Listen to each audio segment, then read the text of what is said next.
Mobiliser, sensibiliser et accompagner la jeunesse. C'est avec cette ambition que la fondation Ma Bannière a lancé ce samedi 25 juillet au rond-point de Nzengayong la 3e édition de la caravane ActiJeune portée par la première dame Zita Olidi Guéma. Une initiative qui vise à sensibiliser les jeunes aux addictions tout en leur offrant un accompagnement médical, psychologique et des opportunités concrètes d'insertion professionnelle. Dès les premières heures de la journée, le village de la santé a enregistré une forte affluence. Les stands de consultation médicale et psychologique gratuites n'ont pratiquement pas désempli, témoignant de l'intérêt des populations pour cette offre de proximité. Il y a beaucoup d'engouement, le public est là et dans les stands, il y a du monde. Et nous voyons que les attentes sont très élevées. Mais l'avantage, c'est que les offres, sinon les opportunités sont aussi présentes. Que ce soit pour les consultations médicales, il y a beaucoup de sollicitations, que ce soit pour des besoins en pédiatrie, que ce soit pour des affections adultes, c'est pour tout âge. Donc le personnel médical est là, les infirmiers sont là pour prendre les paramètres et les médecins sont là. Au-delà des soins, psychologues et addictologues ont accueilli de nombreux jeunes venus partager sur leurs difficultés et bénéficier d'une prise en charge adaptée. Cette édition a également mis l'accent sur la prévention des drogues et des stupéfiants, ainsi que sur les risques liés aux grossesses précoces, aux infections sexuellement transmissibles et au VIH/SIDA.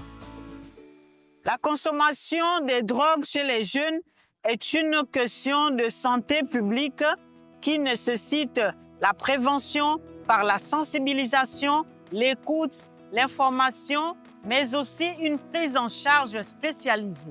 Je suis arrivée, j'ai été reçue par une psychologue et honnêtement, j'ai aimé la façon dont on a parlé. Donc j'invite la jeunesse à participer à ce genre d'événements et je remercie la Fondation Ma Bannière pour ce genre d'initiative. Pour lutter contre la drogue et contre certaines personnes qui se manifestent dans les stupéfiants, c'est d'abord d'avoir une propre conscience en eux-mêmes. Autre innovation cette année, un volet important consacré à l'employabilité.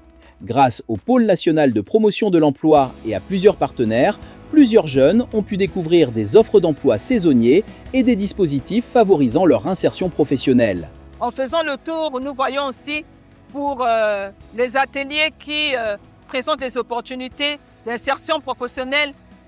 De ce côté également, les attentes sont diversifiées, mais il y a plus de personnes qui sont demandeurs d'emploi.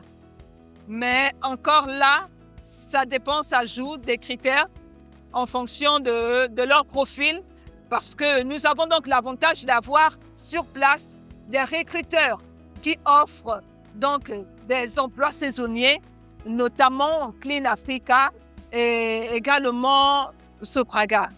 Donc, ils sont là, orientés bien entendu par le PNPE.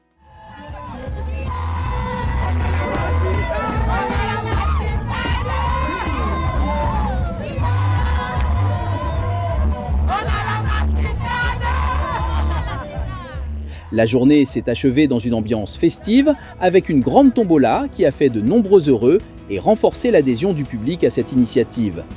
C'est une grâce que j'ai reçue de Dieu. J'étais de passage.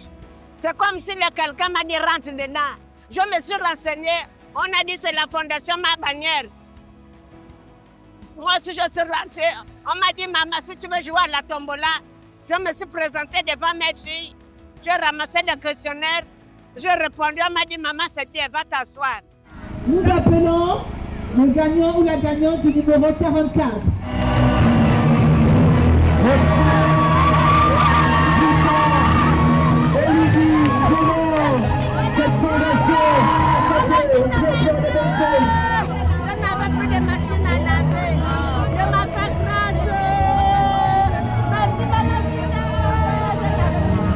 Maman Zita a dit tu l'as pris à la main.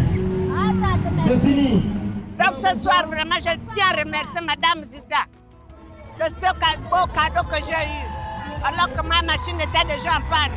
Mais j'ai eu cette grâce. Maman Zita, merci. Merci Maman Zita. Je ne peux que te dire merci, pas autre chose.